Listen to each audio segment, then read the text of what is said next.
Hello to all. तो ये एक जनरल टॉपिक है। ये कोई यूपीएससी एस्पिरेंट के लिए कोई स्पेसिफिक टॉपिक नहीं है। इस टॉपिक को सबको पता होना चाहिए और कोई भी पढ़ सकता है और पढ़ना भी चाहिए। आप एक नागरिक हैं भारत के, तो आपको पता होना चाहिए कि भारत में क्या चल रहा है, राइट। तो देखिए, जो टॉपिक है आज का वो है एनआईआरएफ, है ना। आप देख रहे होंगे यहाँ पे एनआईआरएफ। एनआईआरएफ का जो फुल फॉर्म है that is national institution ranking framework. अब ये जो इंस्टीट्यूशन है, ये जो रैंकिंग है, ये आपको शो करता है कि कौन सी यूनिवर्सिटी भारत में कैसा परफॉर्मेंस दे रही है। जैसे कि आप यहाँ देख रहे होंगे, यहाँ जो फोटो जो लगा हुआ है दैट इज आईआईटी मद्रास। ये देखिए यहाँ पे आईआईटी मद्रास।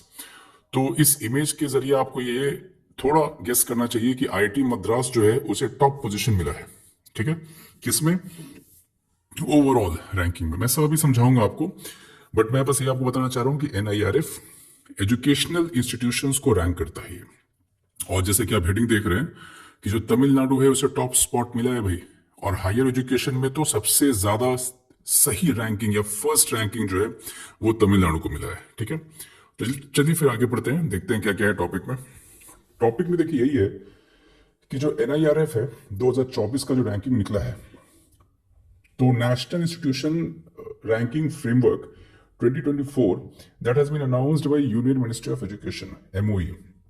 और ये क्या क्या कहता है, तो देखिए यहाँ पे की हाइलाइट्स के बारे में आपको जानना चाहिए।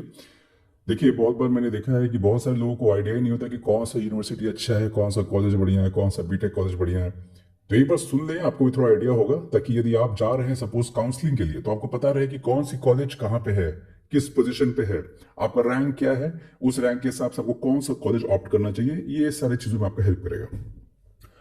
तो जो 2024 में जो रैंकिंग निकला है उसके हिसाब से आईआईटी मद्रास को ओवरऑल कैटेगरी में टॉप रैंक आया है ना। आई रिपीट, ओवरऑल रैंकिंग में टॉप स्कोर किसने किया है? आईआईटी मद्रास। अब यदि मैं आपसे बोलूं कि ओवरऑल कैटेगरी में जब आईआईटी मद्रास ने टॉप किया है, तो इंजीनियरिंग वाले कैटेगरी में भी तो यही करेगा ना, क्योंकि ओवरऑल ये टॉपर है। तो इंजीनियरिंग कैटेगरी में तो बाय डिफॉल्ट ये टॉपर बन गया, है ना। तो आईआईटी मद्रास जो है वो ओवरऑल में टॉप किया है और इंजीनियरिंग कैटेगरी में भी इसने टॉप किया है। उसके बाद फिर आप आइए तो IISc Bengaluru, Indian institute of science, which is a very popular institute, Bangalore का है ये। और ये भी यूनिवर्सिटी के कैटेगरी में इसने टॉप किया है। देखिए यहाँ पे लिखा हुआ है, continued its dominance by topping the universities and research institutions categories, है ना। अच्छा, अब आईआईएम अहमदाबाद की बात कीजिए, यानी एमबीए के कैटेगरी में, मैनेजमेंट की कैटेगरी में आईआईएम अहमदाबाद को टॉप स्पॉट दिया गया है, राइट। और देखिए यहाँ पे लिखा हुआ भी है, यहाँ पे yes, IIM Ahmedabad it has achieved this particular position, top position for 5th consecutive year, है ना। लगातार 5वें साल इसको टॉप पोजीशन मिला है आईआईएम अहमदाबाद को मैनेजमेंट की कैटेगरी में। आगे है एम्स। भाई देखो, मेडिकल कैटेगरी में तो एम्स है ना, नई दिल्ली। और ओवरऑल कैटेगरी में, अगर आप ओवरऑल कैटेगरी की बात करेंगे तो एम्स को 7वां स्थान मिला है। मतलब कि मेडिकल में तो एम्स ने टॉप किया ही है, बट ओवरऑल कैटेगरी में इसको 7th पोजीशन मिला है। जामिया हमदर्द की यदि हम लोग बात करें, तो जामिया हमदर्द फार्मेसी कैटेगरी में इसको टॉप पोजीशन मिला है, ठीक है।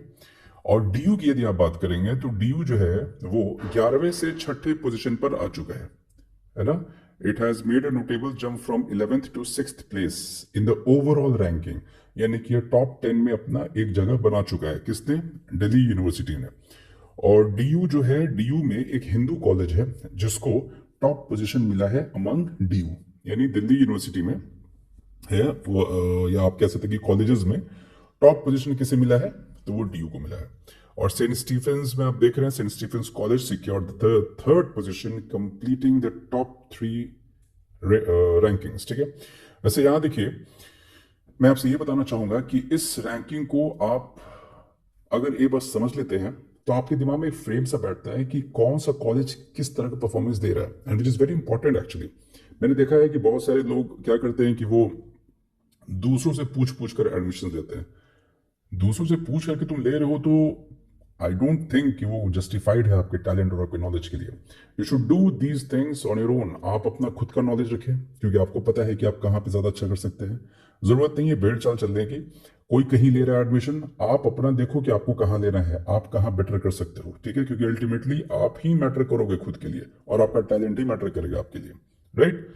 So this was all about NIRF and हम लोग फिर से मिलेंगे अगले टॉपिक में। इसी तरह के छोटे छोटे टॉपिक्स में लाता रहूंगा, नॉट बिकॉज कि मुझे करंट अफेयर्स यहाँ पे आपको समझाना है, but just to aware the citizens और जस्ट टू अवेयर पीपल कि आसपास आपके क्या चल रहा है, और ये सारी वो चीजें हैं जो आपको डे टू डे लाइफ में बहुत काम आएंगे। So thank you, have a good day.